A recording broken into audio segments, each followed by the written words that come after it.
Attention! Liverpool ready to offer forwards from 25 and 26 to Newcastle, along with a high bid for Isak. Liverpool may have received a boost in the Mark Gui transfer after the latest update from Fabrizio Romano. Welcome, Reds fans. Let's dive into today's news from the biggest club in the world. After a long wait, Liverpool takes the field for their second Premier League match of the season, visiting Newcastle United at St. James Park in what promises to be an intense and heated atmosphere. The Magpies will be without striker Alexander Isak, who wants to move to Liverpool, although Newcastle rejected a £110 million offer. The Swedes' absence will provide extra motivation for the Reds, but manager Arne Slot faces important decisions regarding the lineup. This match will be an early test of Liverpool's credentials as champions, and the team's character will be scrutinized against a likely hostile Newcastle crowd, still upset over Isak's attempts to leave the club. At right back, Slot faces a challenge. Jeremy Frimpong is injured, and Connor Bradley has only recently returned to training. Joe Gomez has had limited playing time in 2025, potentially opening the door for Dominic Szoboszlai to play in that position if needed. The Reds' strength and energy will be key on the pitch. In midfield, Ryan Gravenberch returns alongside Alexis McAllister and Curtis Jones, with Florian Wirtz floating as a false nine. This setup worked very well against Manchester City last season, with Jones and Szoboszlai taking strategic roles. Hugo Ekitike could come off the bench to continue his impressive start at the club, while Milas Kerkez retains his starting spot at left back ahead of the more experienced Andy Robertson. In goal, there's no doubt. Alisson Becker is the undisputed choice. The center-back pairing will be Ibrahima Konate and captain Virgil van Dijk. The main question lies at right back, where Connor Bradley is expected to start, but Joe Gomez may take over after about an hour of play. McAllister will be managed carefully after returning from injury, allowing for tactical adjustments during the game.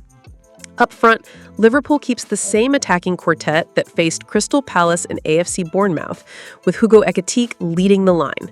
His physicality and ability to drop back could be decisive in what promises to be a close and intense match. My ideal lineup for tonight would be a 4-3-3. Alisson, Szoboszlai, Konate, Van Dijk, Kerkez, Gravenberch, Jones, McAllister, Salah, Wirtz, Gakpo. And you, fan? What would your ideal Liverpool lineup against Newcastle be? Comment below and share your opinion. Liverpool is now reportedly considering offering Federico Chiesa in a swap deal for Newcastle United striker Alexander Isak. The Reds have already made significant moves in the summer transfer market, highlighted by the signings of Florian Wirtz, Hugo Ekitike, Jeremy Frimpong, and Milos Kerkez. However, the club is still looking to strengthen its attacking options, particularly with the possibility of losing Harvey Elliott and/or Federico Chiesa before the window closes. There is still a chance Liverpool will push for Isak's signing in full force after Monday night's match against Newcastle. Despite this, Newcastle remains firm that the striker will not be sold this summer, even after the Swedes' recent statement claiming that promises were broken and trust was lost. According to Caught Offside, Liverpool is reportedly willing to include Chiesa, who scored in the 4-2 win over Bournemouth in the 2025-26 season opener, as part of a deal for Isak. Internal discussions are ongoing, though it is unclear whether Newcastle would accept anything other than a very large financial offer. Transfer journalist Graham Bailey believes that if Isak's move does not materialize this window, Liverpool will retain Chiesa in the squad.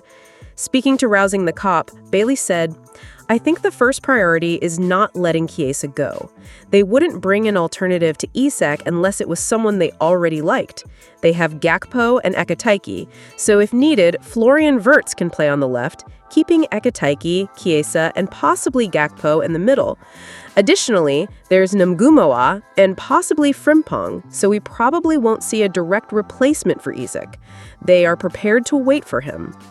When asked whether the summer developments affected the Liverpool-Newcastle relationship, manager Arne Slot commented, "I don't know. The only coach I've exchanged messages with is Eddie Howe in the Premier League. In the Netherlands, I exchanged messages with a few others, but after the League Cup final, we stayed in touch. I still see the relationship the same way and don't expect any changes."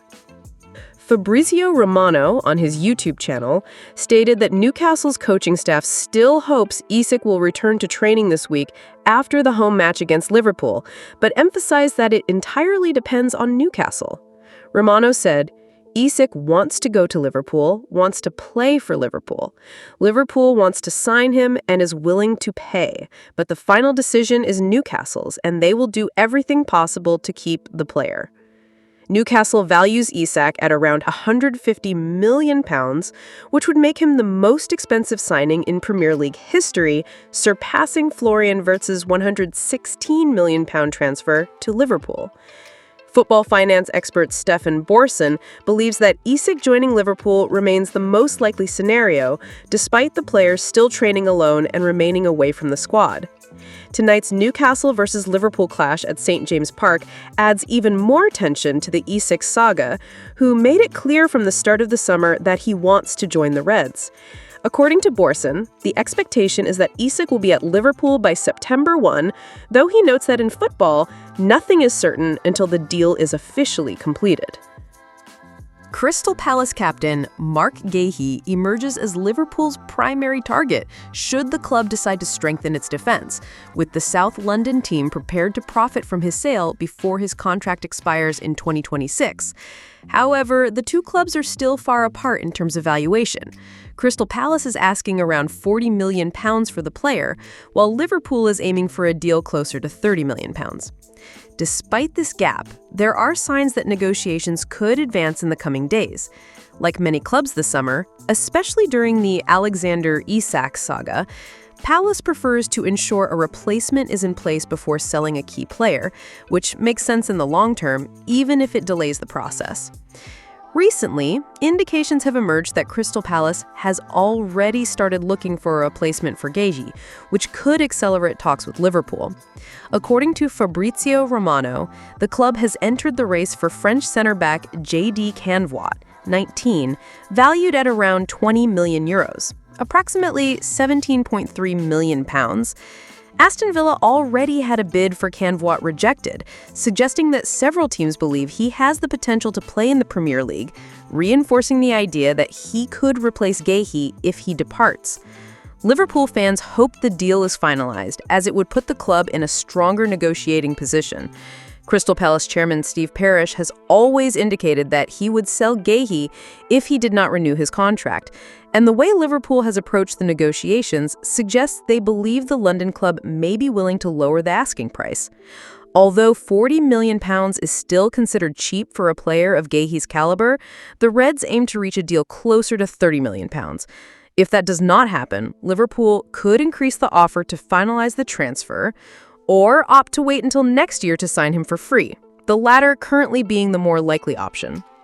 Additionally, the defense's performance in upcoming games against Newcastle and possibly Arsenal could influence Liverpool's approach.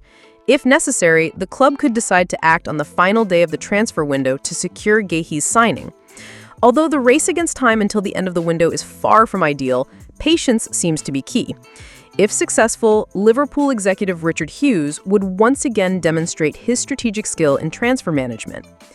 If you could choose, Liverpool fan, would you sign Mark Guéhi now for £30 million or wait until he arrives for free next year?